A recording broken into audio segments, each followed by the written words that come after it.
तो ये कल के एग्ज़ाम के लिए मैंने ज्योग्राफी बुक लिया है और कोशिश कर रहा हूँ कि क्लास 8 का ये जो टॉपिक जो है उसे कवर कर सकूँ। तो इसमें कुछ मैप्स हैं जिनमें जो इम्पोर्टेंट है उसको मैं लिख रहा हूँ। पहला जो है वो नॉर्दर्न माउंटेन्स के बारे में है। तो कुछ मैप्स जो है टॉपिक वाइज मैं इसको बनाऊंगा। तो नॉर्दर्न माउंटेन्स में जो पहला आपको पढ़ना है वो है काराकोरम। दूसरा जो है हिमालयन से है और हिमालयन में फर्दर 3 कैटेगरीज आ जाएंगी। ये हिमालयन हो गया, इसमें 3 कैटेगरीज आ जाएंगी और एक तीसरा मैं पहले 3 कैटेगरीज बना देता हूँ। तो हिमालयन में पहला हो जाता है हिमाद्री, फिर हिमाचल, दूसरा हो जाएगा आपका हिमाचल और तीसरा हो जाएगा शिवालिक, है ना। 3 उसके बेसिक लेयर्स हैं। इनकी हाइट भी अगर आप याद कर लें तो बहुत अच्छी बात है, काम आ जाएगा। नॉलेज तो अल्टीमेट होता है। तो हाइट जो है, जो सबसे ऊपर हिमाद्री है, दैट इज़ अबाउट 6000 मीटर, या आप 6 किलोमीटर याद रख सकते हैं। और दूसरा 4500 जिसे 4.5 किलोमीटर, और तीसरा जो है वो लगभग 1 किलोमीटर का है।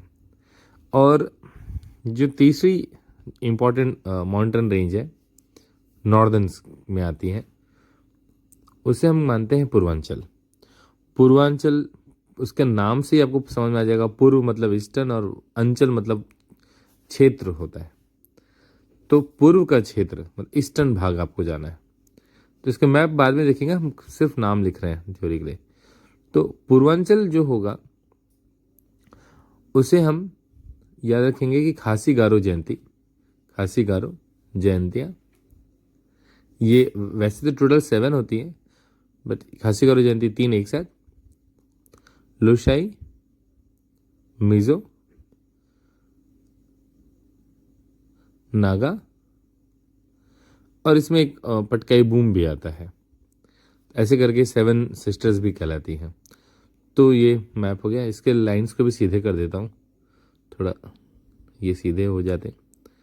और एक खासी गारो जयंती हम लोग बोलते हैं, बट लिखते समय गारो खासी जयंती बनाते हैं, याद रखिएगा। तो मैप अभी नहीं लेंगे। अब हम लोग जाते हैं हमारे अगले टॉपिक पे, जो कि है नॉर्दर्न माउंटेन्स के बाद में। मैप अभी नहीं लेंगे, थोड़ा छोटा कर लेता हूँ। ये दूसरा मैप, थ्योरेटिकल पार्ट लिख लेते हैं। दूसरा जो है हमारा पार्ट है वो नदियों के ऊपर में है। तो नदियों का जो बना हुआ प्लेन है उसका नाम मैं लिख लेता हूँ इम्पॉर्टेंट। वो कहलाते हैं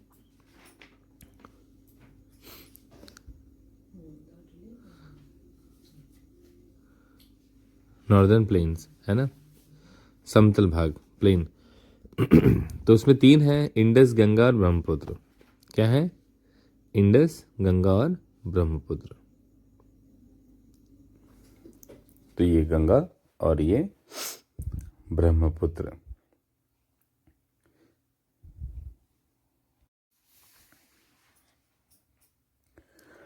तो जो नदियां हैं, नदियों के बहाव के कारण एक समतल एरिया होता है, या ऐसा कह सकते हैं कि समतल एरिया है वहाँ पर, इसलिए नदियाँ वहाँ पे विस्तृत होकर फैल के बह रही हैं। जो अगला है वो है पेनिनसुलर प्लेट्यू। पेनिनसुला का मतलब होता है एक वो भूभाग जो 3 तरफ से पानी से घिरा है। तो उसमें देखिए, मालवा में जो बीच का हिस्सा उसमें एक अरावली है, एक बुंदेलखंड है और एक विंध्यन रेंज का बघेलखंड है ना। अगला मैप देखते हैं, इसमें क्या है। इसमें हमको मिलेगा थार डेजर्ट, और हिंदुस्तान का ये एकमात्र डेजर्ट एरिया है ना। ये हिंदुस्तान का एकमात्र डेजर्ट एरिया है, राजस्थान में पड़ेगा। और ये अंतिम है कोस्टल प्लेन, है ना। कोस्टल का मतलब आपको पता ही है, जो समंदर के किनारे वाला एरिया होता है उसको कहते हैं। और ये आइलैंड है। इंडिया के अंडर में 2 ही बेसिक आइलैंड है, एक अंडमान निकोबार द्वीप समूह और एक लक्षद्वीप। अरेबियन सी में पड़ता है हमारा। और एक तो हम लोग इसके मैप को बना लेते हैं। जितना थ्योरेटिकल लिखना था वो लिख लिया है। तो देखिए, यहाँ पे हमें पहला लेना है काराकोरम को। तो काराकोरम देखिए, जम्मू कश्मीर में ये ऊपर से यहाँ तक इतना ही हिस्सा काराकोरम का इंडिया के अंदर है। और इतना ही क्लास 8 के हिसाब से आपको जानना चाहिए।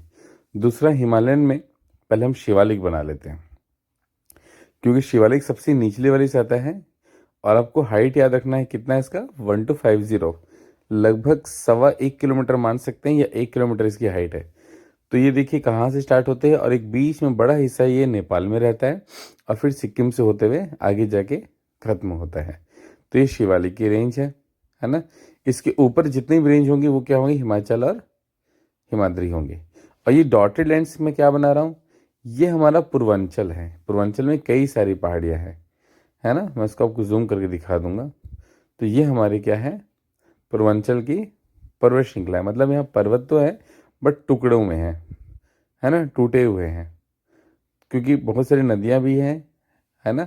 और दूसरी बात क्या है, मैं आपको बताता हूँ, नाम भी लिख देता हूँ कुछ इंपॉर्टेंट, है ना, ताकि आपको नाम भी याद रहे। देखिए, तो ये तो हो गया आपका काराकोरम, एरो बना के छोड़ देता हूँ। ये हो गया आपका शिवालिक, और ये हमारा हो गया पूर्वांचल के पहाड़ी एरियाज। ठीक, कई सारे हैं। जैसे ये एक है फर्स्ट, इसका नाम डाफला है। डाफला, फिर मेरी, है ना, ये सबसे इम्पोर्टेंट है। पटकाई बूम, और इधर लिख देता हूँ, रुकिए, ये पटकाई बूम। पटकाई बूम बहुत इम्पोर्टेंट है, यही मेन कर्वेचर बना के देता है पर मतलब बादलों के लिए। और ये नीचे में ये जो तीन है, मैंने कहा था कि खासी गारो जयंती बोलते हैं, बट लिखते समय से क्या करना है, गारो खासी जयंती लिखना है। क्या लिखना है, गारो खासी जयंती, ये तीन है ना। क्या है ये, इधर लिख देता हूँ, गारो खासी जयंती। और ये देखिए ये वाला कौन सा है, ये तो हमारा शिवालिक की श्रेणी है ना। और ये पूर्वांचल की। और ये सारी जो श्रेणियां हैं ये क्या है, ये हिमाद्री और हिमाचल है। शिवालिक के ठीक ऊपर क्या होगी, हिमाचल, और उस सबसे ऊपर में होगी हिमाद्री। सारी हो गई हैं। चलिए अगले में आते हैं। हम क्या करते हैं,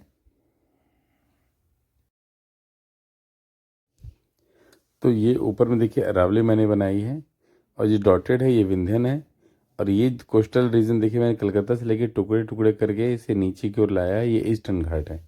ठीक, और ये जो लंबी लाइन दिख रही है ना आपको, ये वेस्टर्न घाट है ना। दो घाट है यहाँ पे पेनिनसुला में, एक वेस्टर्न और ईस्टर्न। वेस्टर्न बहुत लंबा है, ईस्टर्न घाट ईस्टर्न साइड है।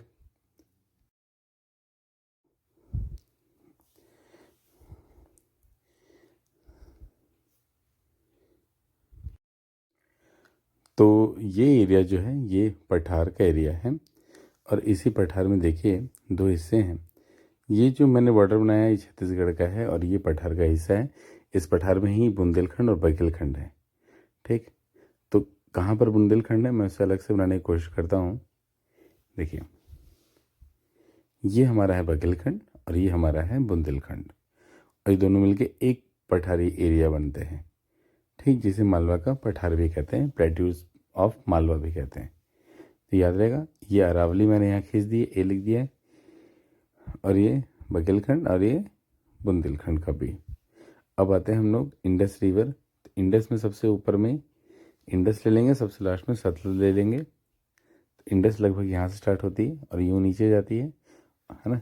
और यहाँ से सतलुज है, ये इंडस का स्टार्टिंग पॉइंट है, और ठीक उसके नीचे ही थोड़ा सा यहाँ से सतलज है। इनके बीच में ही सारी नदियाँ हैं, इंडस और सतलज के बीच में ही सारी नदियाँ हैं, है ना। JCRB, तो झेलम, ये चिनाब, ये रावी, ये ब्यास, और ये रावी, है ना। देखिए कैसे कैसे नदियाँ मिलती हैं, और सबसे लास्ट में इंडस सिंधु जो है वो मिलती है पाकिस्तान में। तो एरिया इम्पोर्टेंट नहीं है, इम्पोर्टेंट है कि जहाँ पे नदियाँ बह रही है उस ड्रेनेज एरिया को ही उसका प्लेन कहा जाता है। तो ये जो एरिया है इसे इंडस रिवर का प्लेन कहा जाएगा, ड्रेनेज सिस्टम का कहा जाएगा। मतलब वो ज़मीन जो इन नदियों से सिंचित होती है। इसके बाद गंगा का लेना है, तो गंगा का देखिए हमको ड्रेनेज सिस्टम लेना है कहाँ से, यहाँ से। ये गंगा का बहाव क्षेत्र है। ठीक, अब इसमें यहाँ से दो हिस्से में बढ़ जाती है, बांग्लादेश और एक नीचे की ओर, है ना। चलिए इसमें फिर यमुना को जोड़ेंगे, यमुना की जुड़ेगी। फिर यमुना की सहायक नदियाँ हैं, बेतवा है ना, चंबल है। 2-3 नदियों को हम इसमें जोड़ देंगे, यमुना में जाती हुई चंबल, बेतवा। और सोन जो है वो मध्य प्रदेश से है, लेकिन वो गंगा में जाके मिलती है। और ये ऊपर की जो नदियाँ हैं वो कौन सी हैं? गोमती, गंडक और घाघरा और गंडक, है ना। और ये जो एरिया है, ये जो एरिया है जिसे मैंने शेडेड किया है, यही गंगा का प्लेन कहलाता है, गंगेटिक प्लेन कहलाता है। ठीक, मुश्किल से अब देखिए 2 मिनट के अंदर हम इसे कंप्लीट करेंगे।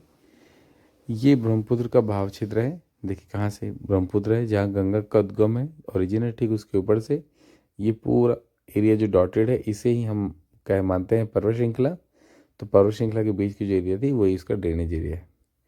अब हमारा लास्ट टॉपिक ये है थार डेजर्ट। ये लंबी सी जो लाइन खींची है मैंने, ये अरावली की है। और अगली आगे हमारी ये कोस्टल्स, है ना। कोस्टल देखिए 2 रीजन में है, नीचे वाला कोरोमंडल है, ऊपर वाला कोंकण है। और इधर में देखेंगे तो ये जो है ये मालाबार है ना। ये पूरा मालाबार है, कोंकण लिखा गया था, ये कोंकण है ना। और कोरोमंडल इस साइड आएगा, कहाँ पर आएगा? मद्रास तरफ। ये वाला जो है ये कोरोमंडल है, ठीक। इसके ऊपर में ये उत्कल और ये आंध्र प्रदेश का कोस्टल रीजन है। जानकारी के लिए पढ़ सकते हैं। अब आते हैं last topic, that is about the island. तो आपको आइलैंड दिख रहा होगा, डॉटेड्स नीचे बने हुए हैं। 2 हिस्से में है, ऊपर वाला अंडमान, नीचे वाला निकोबार। दोनों को डिवाइड करती है 10 डिग्री चैनल। पानी का वो हिस्सा जो दोनों आइलैंड को अलग करता है उसे चैनल कहते हैं।